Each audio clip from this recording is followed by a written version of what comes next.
what's up? It's me, Trixie Andy. So, andito tayo sa Pampanga kung saan pagawaan ng kabaong. At sa dulo nito ay may isang morgue. At papasukin natin mamaya yun. So, let's go. Nalubutan na ako.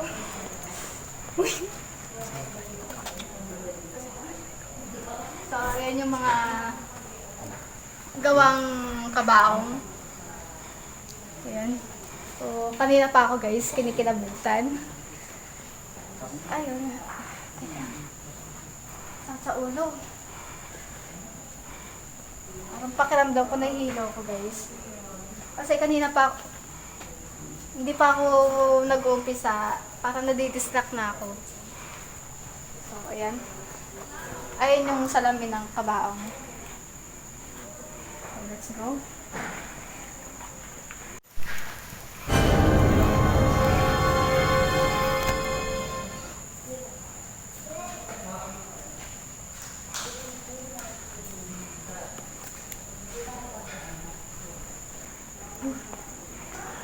Ayan guys ha. Kabada 20 na.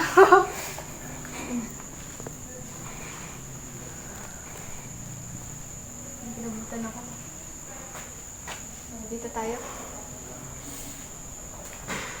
Oh shit. Hindi ako makapagsalita. Ay, gawa ng kilabot. So, dito na yung morgue. Hindi ko alam kung kaya kong pasukin yung guys. Teka lang. Nakilabutan na ako. Wait lang. Ay, ito na yung morgue guys. Hindi ko alam kung kaya ko bang pasukin. Nakilabutan ako. Oh, shit. Teka lang. So, ito na guys. Ay, hindi ko. Teka lang. Hindi ko alam kung kaya kong pasukin na. Susubukan natin. Ay. Sa ulo. Nahilo ako. So guys, ayan. Oh shit.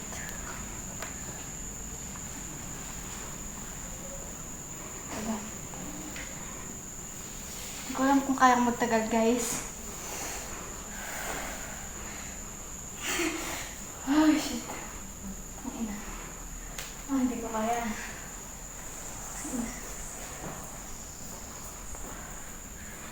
Wait lang.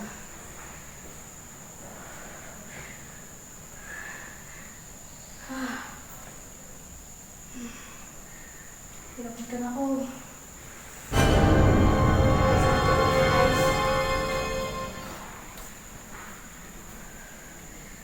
Yung paningin ko parang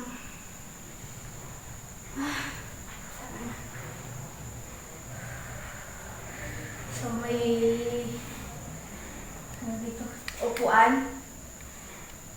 Sakit sa ulo.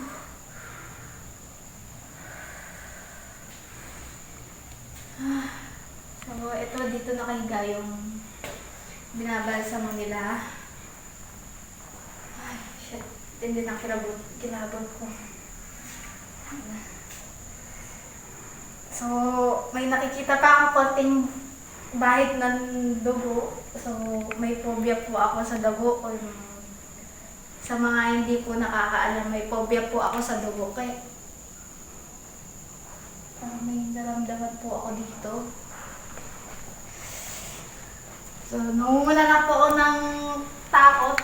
Ay! Ay!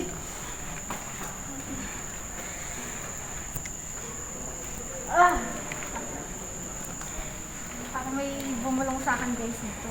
Parang ano. Kinabutan ako.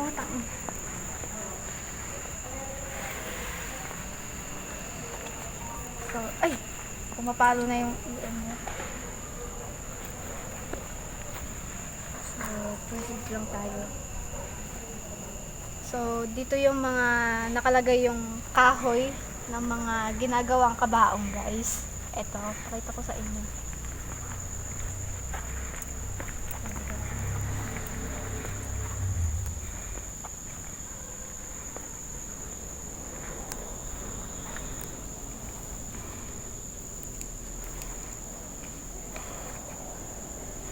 Hindi na kilabot ko, guys. Ayan. So, dito tayo. Ito yung mga, mga kahoy na paggagamitan sa kabaong na gagawin. Ayan. So, dito tayo. Punta tayo. May kilabutan ako, guys, actually. Hindi na kilabot ko dito kasi paggawaan ng kabaong tapos nandito pa yung morgue. So, first time kong makakapag ng morgue. Ito yung mga hindi pa natatapos na kabaong. Ayan. Diba? Ayan. So, andito din yung mga kabaong ng pang newborn. Uy! Kinakabahan na ako.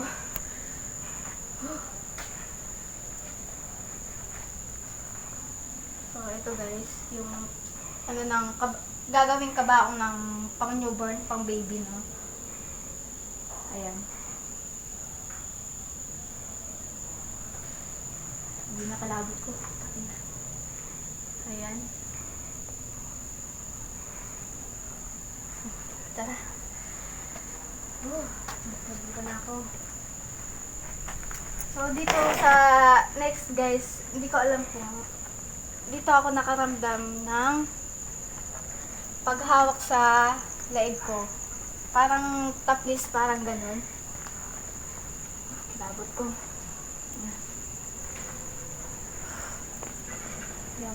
Hindi ako mapagsalita ganun maayos, guys. Nagawa ng kilabot ko dito. Teka lang.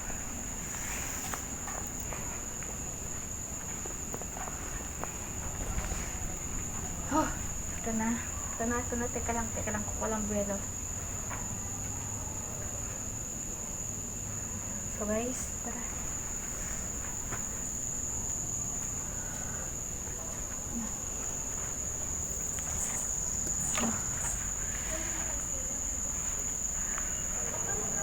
Jesus name. Gawain niyo po ako. Shit. Jesus name. Ay! Kuya, pakita mo. Guys. Pumapalo yung EMF. Tumatatlo. So, possible nandito siya. So, nakikiraan po. At gusto lang po namin masilip yung lugar po ninyo. At wag po sana kayong magalit. At so, pasensya na po kayo kung nakakasistorbo man po ako. Okay lang po ba na nandito po ako? Pasensya na po sa istorbo po. At nagambala ko po yung pinagmamahayan po ninyo.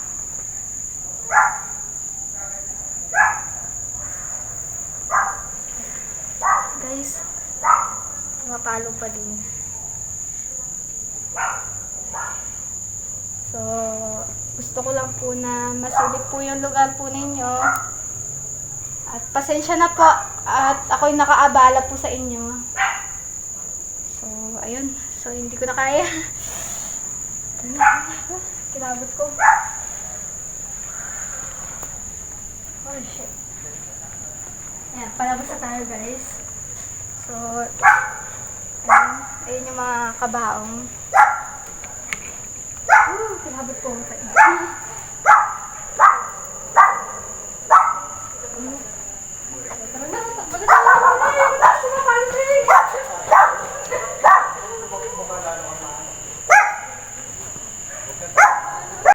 So, ito guys, yung sasakyan ng pansundo ng patay. Ito, pansundo ito yung panghatid nila. Yan. So, pareho lang silang pansundo at hatid. Siguro na. So, dito na tayo guys. Ayan. Ito yung pansundo ng patay. Biruin nyo yun na ano ko to, na makapunta dito sa paghatiran ng patay or ano. So, ayan. So, dito na tayo. Kinabutan ako. Labot 20 ko. First time kong maka-experience ng ganito eh. Halos sa mga haunted na ano lang, bahay.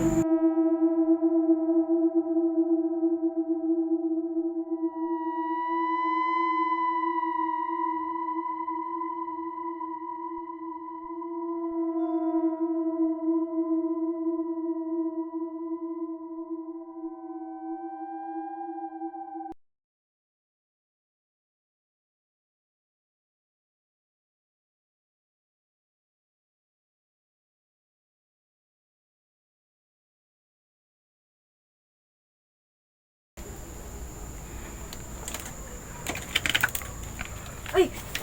Tsa. Umilaw. Dito siya kuya. Oh. So, pasensya. Hello po, ako po si Trixie. Humingi po ako ng sorry kung nagambala ko po kayo. At gusto ko lang pong silipin yung kubo po ninyo or dito po kayo namamahay. Pasensya na po ulit. At ako lang po ay nag-e-explore lang po muna. So, alam ko po na may kasama po ako dito na entity dahil pumapalo po yung EMF na dala ko. Ayan. So, possible po na nandito lang po kayo. Pasensya na po kayo ulit. Wag po sana kayo magagalit. So, ayan. At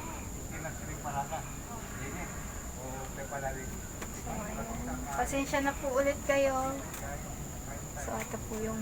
So, andito tayo guys sa isang kubo na may kasama po ako na entity dito dahil pumapalo yung EMF. So, ngayon ay kinakabahan na po ako pero ayoko lang po magpadala sa takot lalo eh.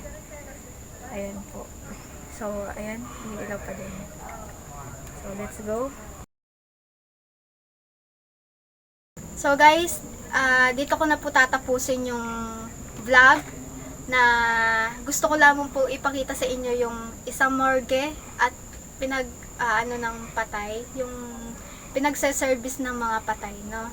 At dito sa experience ko na to ay talagang kinabahan ako dahil una pa lang nadidistract na ako, natatakot na ako, nahuhunaan ako ng takot at kaba.